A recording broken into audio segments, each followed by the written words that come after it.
আসসালামু আলাইকুম ভিউয়ার্স, আমি আপনাদেরকে স্বাগতম জানাচ্ছি আমার পেজে। My page is the presenter Jamil. আপনারা দ্য প্রেজেন্টার জামিল পেজটিতে লাইক ফলো দিয়ে আমাকে সার্বিকভাবে সমর্থন করে যাবেন। বন্ধুরা, আজকে আমি আপনাদের সামনে আলোচনা করব একটি টপিক নিয়ে। সে টপিকটি হলো, কোনো ব্যক্তি তাহার সম্পত্তিতে মৃত্যুর পর যদি ওয়ারিশ হিসেবে একমাত্র কন্যা বা দুই বা ততোধিক কন্যা সন্তান এবং স্ত্রী রেখে মারা যান, যদি তাহার পুত্র সন্তান না থাকে, তাহলে উক্ত ব্যক্তির মৃত্যুর পর তাহার এই সম্পত্তি কিভাবে বন্টন হবে। তো বন্ধুরা, আমরা প্রথমেই জেনে আসি, যদি কোনো ব্যক্তি কোনো সম্পত্তির মালিক যেভাবেই উনি হন না কেন, ওয়ারিশ সূত্রে হন বা দান সূত্রে হন, ওসিয়ত সূত্রে হন বা উইল সূত্রে হন, বিভিন্নভাবে একটি সম্পত্তির মালিক হওয়া যায়। উনি যেভাবেই সম্পত্তির মালিক হন, ওনার জীবদ্দশায় উনি ওনার সম্পত্তি যে কোনো কাজে ব্যবহার করতে পারবেন। উনি চাইলে বিক্রি করতে পারবেন, কাউকে ডিক্লারেশন অফ হেবা করতে পারবেন, কোথাও ওসিয়ত করতে পারবেন, দান করতে পারবেন, বন্ধক, ইজারা ইত্যাদি যা ওনার খুশি উনি তাই করতে পারবেন। এখন প্রশ্ন হলো বন্ধুরা, ওনার মৃত্যুর পর ওনার উক্ত সম্পত্তি পুত্র সন্তান না থাকায় কিভাবে বন্টন হবে? এটাই হলো গুরুত্বপূর্ণ একটা প্রশ্ন। এই বিষয়টা নিয়ে অনেক সময় অনেক জায়গায় আমরা দেখতে পাই বিতর্কের সৃষ্টি হয়।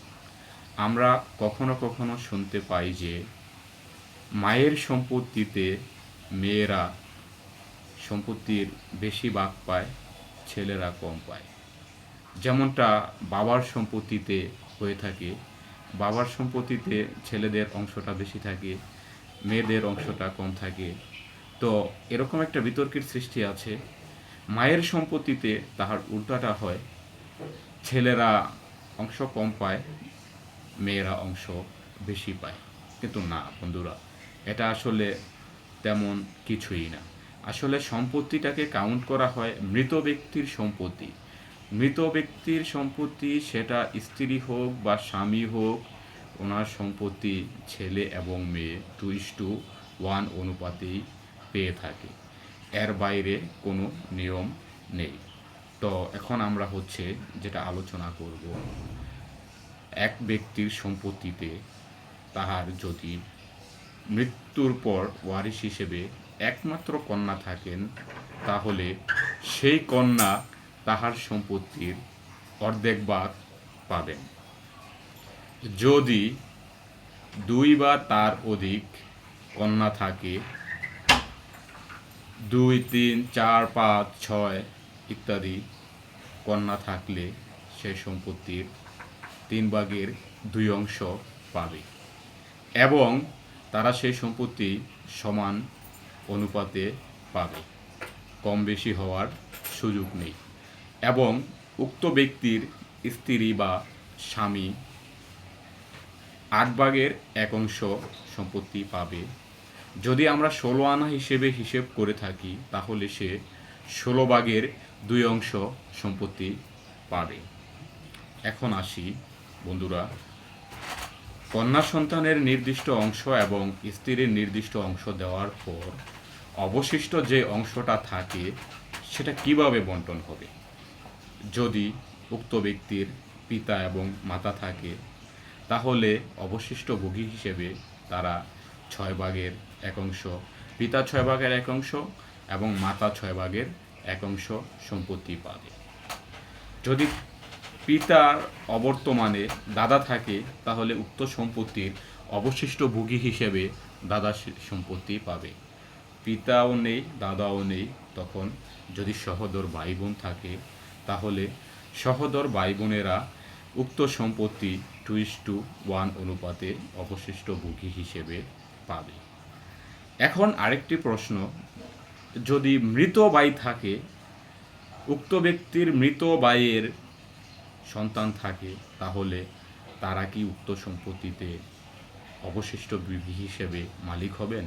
না, তাদের মালিক হবার কোনো সুযোগ নেই উক্ত ব্যক্তির সম্পত্তিতে।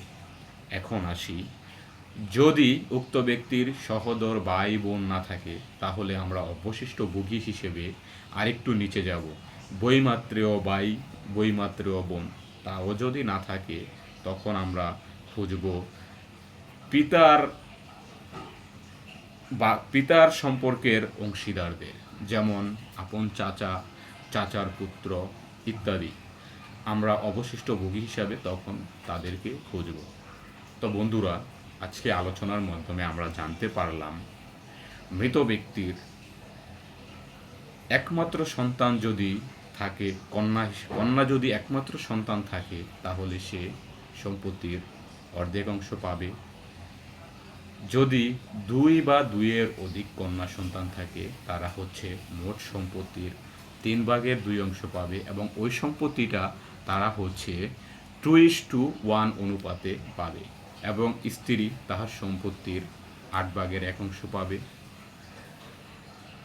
তারপর অবশিষ্ট ভোগী হিসেবে যারা আছেন, তারা ওই অনুপাতে, তাদের অনুপাতে সম্পত্তি পাবেন।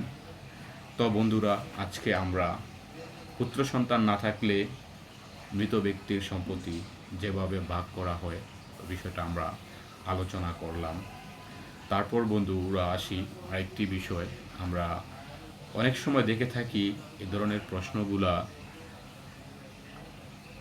রাইজ হয়ে থাকে, উঠে থাকে কিছু ধরনের প্রশ্ন, যেমন অনেকে প্রশ্ন করে থাকেন, যদি কোনো ব্যক্তির পুত্র সন্তান না থাকে এবং ওই ব্যক্তি জীবদ্দশায় তাহার কন্যা সন্তান এবং স্ত্রীকে তাহার সম্পত্তি, পুরো সম্পত্তি দলিলের মাধ্যমে লিখে দেন বা দলিল করে দেন, তখন ওই সম্পত্তি উক্ত ব্যক্তির পিতা মাতা, সহোদর ভাই বোন বা যারা তর্কা হিসেবে সম্পত্তির মালিক হতে পারে উক্ত ব্যক্তির মৃত্যুর পর, তাহলে কি পরবর্তীতে উক্ত ব্যক্তি তাহার কন্যা সন্তান এবং স্ত্রীকে দলিলের মাধ্যমে সম্পত্তি দান করার পরও তারা তর্কা হিসেবে দাবি দাওয়া করতে পারবেন?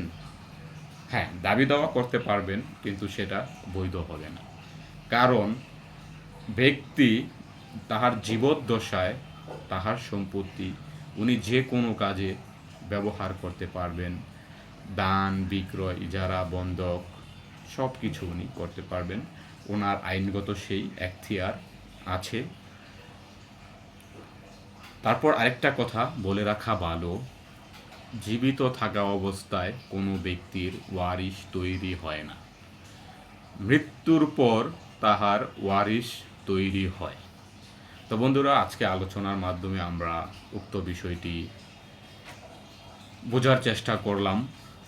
তো আজকে আমি এখানেই শেষ করলাম। আমি আপনাদের কাছে আবারও প্রত্যাশা রাখি, আমার পেজটি দ্য প্রেজেন্টার জামিল, এই পেজটিতে আপনারা লাইক, শেয়ার, কমেন্ট করে একটি ফলো দিয়ে আমাকে সমর্থন করে যাবেন।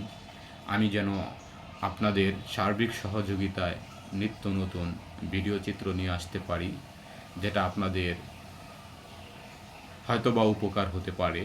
আপনারা আমাকে জানাবেন আপনারা আমার ভিডিও পেয়ে কতটুকু উপকৃত হয়েছেন। আপনাদেরকে আমি ধন্যবাদ দিয়ে আজকে এখানেই শেষ করব। ধন্যবাদ বন্ধুরা, শুভ সন্ধ্যা।